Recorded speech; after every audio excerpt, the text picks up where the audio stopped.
Assalamu alaikum wa rahmatullahi ta'ala wa barakatuh. ‘Yan uwa barkanku da kasancewa da mu a wannan gida mai albarka wanda muke kawo muku magunguna don taimakon al'umma. Bismillahirrahmanirrahim wa sallallahu ala man la nabiyya ba'dahu. To ‘yan uwa, wannan fa'ida ce ta samun kuɗi. Wanda yake so ya samu manyan kuɗaɗe, wannan wani lukudi ne fari ƙar wanda ya kasance in dai dukiya kake so ka tara kuma ka same ta cikin ƙanƙanin lokaci to kai wannan aiki a duk sati akan iya samun akan iya samun jaka 50 ko kuma naira 150. Ya danganta da yanayin ƙarfin ijabarka akan wannan aiki. Wannan aiki yana da matuƙar amfani, saboda haka don matsayin annabi ku share ga ‘yan uwa da abokai su amfana da wannan fa'ida. Wanda bai danna subscribe a wannan channel ɗin ba, ku danna subscribe, sannan kuma ku share ga ‘yan uwanku da abokanku domin su ma su amfana da wannan fa'ida. To za mu yi muku bayanin yadda wannan sirri yake. To wannan fa'ida yadda ake gabatar da ita in dai samun kuɗi kake so ka yi, ka samu manyan kuɗaɗe a rayuwarka.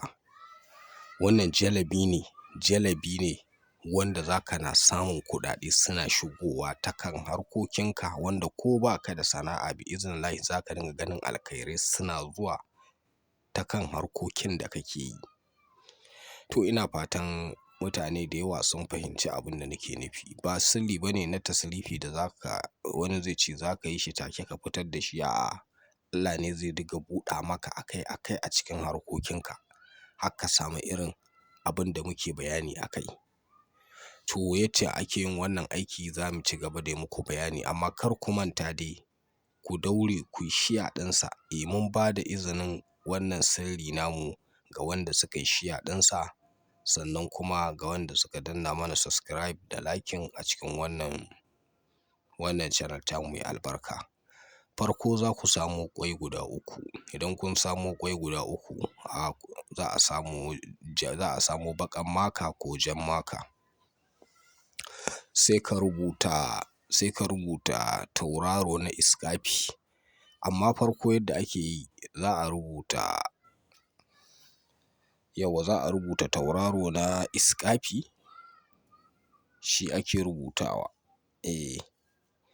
Amma idan an yi farko an yi ɗigo 1, sai a yi ɗigo 2. Sannan sai a rubuta lamba adadi na naira 50,000. Abin da ake rubutawa kenan, da lamba haka ake rubuta ta. Sannan bayan an rubuta wannan kuɗin, to sai a kuma a gaba da shi sai a kuma yin wani ɗigo. Daga ƙasa kenan sai a kuma yin ɗigo 2, 1. Wato adadin kaga ya tashi iskafi kenan. Shine ɗigon iskafi. To haka ake tsarin, haka ake rubutawa. Akan kowane ƙwai haka za ka rubuta. Bayan ka gama shi kenan sai ka yi ƙwai guda 3 za a yi wa haka. To shi kenan sai a samu tukunya ta ƙasa. Sai a samo ganyen tumfafiya guda 16. Za a samo guda 8 za a sa su a daidai, za a shimfiɗa su a cikin wannan tukunyar ta ƙasa. To abin da za a yi sai a sa wannan ƙwayayen guda 3 a ciki. Shi kenan sai a kuma ɗebo guda 8 su kuma a juya ganyen a sa su a bai-bai. To shi kenan sai ya zama su suka rufe wannan ƙwan. To sai a sa su a wuta, sai a samu gawayi a kunna wuta, sai a yi addu'a. Allah Ubangiji ka buɗa mun manyan kuɗaɗe da harkoki a cikin rayuwata da harkata baki ɗaya.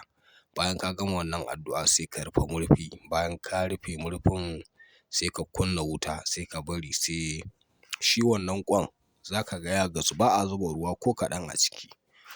Za ka ga ƙwan ya dahu sosai, kuma har za ka riga ganin lemon ruwa a cikin shi wannan tukunya.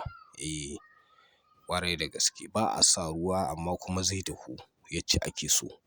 To haka shi wannan sirrin yake. In an sauke za a samo lemo baƙi. Idan an samo lemo baƙi shikenan sai a ɓare wannan ƙwan, a dinga cin ƙwan da wannan lemon kwalba na roba ɗinnan ko Coca-Cola ko wani kala. In dai baƙi ne dai zai yi. To haka ake har a gama cinyewa. Ɓamɓorin sai a haƙa rami a binne. Bi'iznillahi in dai dukiya kake so za ka ga abin mamaki a satin da kai wannan aiki. Don ƙarin bayani sai a kira lambar wayarmu.